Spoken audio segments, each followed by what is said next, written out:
Hey everyone, welcome back to another technique talk.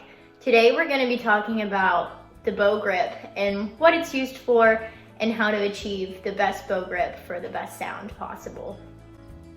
So I just want to go ahead and start us off by saying that the bow grip is super important because you need your bow and each finger to be in the best movements and motions possible, because each phrase is different that you're going to play. It's going to be unique and you're going to have a unique hand shape to fulfill the sound for each phrase. So let's get started. To start, I want you to look at my hand. I've made some dots on my hand to show you where each finger should be in contact with the bow. So if you want to pause and look at this, for the little finger, it's right on top. It's a little hard to see, but go ahead and get this ingrained because that's how we're going to be building our bow hold today. We're going to start with a thumb. The thumb goes right in the middle of the actual ebony frog, and if you have leather or binding here, it's gonna sit right there. And the purpose of the frog is to just hold the bow up, but also to create a fulcrum with the middle finger, because this circle here is what holds the bow. And just to jump into the middle finger, no matter how much pressure you put on the middle finger, it's not going to affect the sound because the middle finger just creates this loop with the thumb for you to hold the bow in a steady way.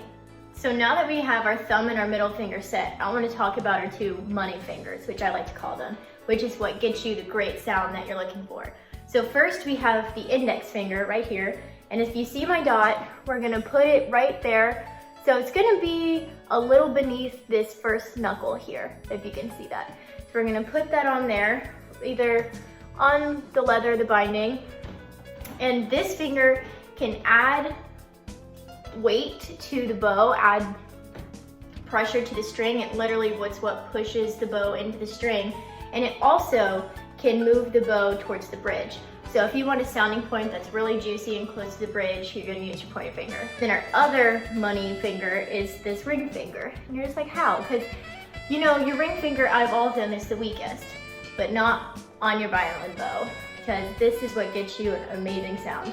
So what you want is you can add weight through this finger, see where it connects right at the top there on that first joint, put that there, and it can cover the pearl.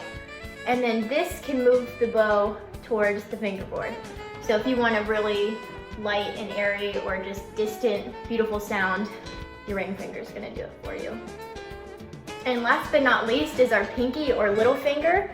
And if you see my dot, it's gonna go right on top of the stick, and this can lift the bow up and back onto the string. Okay, so this last exercise we're gonna do is to really establish some flexibility in these fingers. So what you want to do, start on the D string right at the frog, and I want you to play your open D just by using and initiate the motion in your fingers.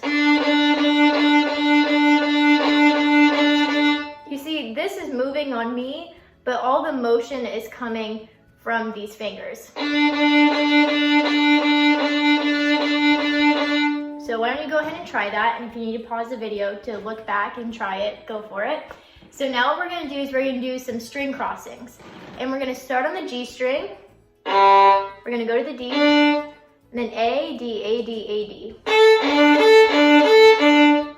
And we're only going to be using our fingers to initiate the motion.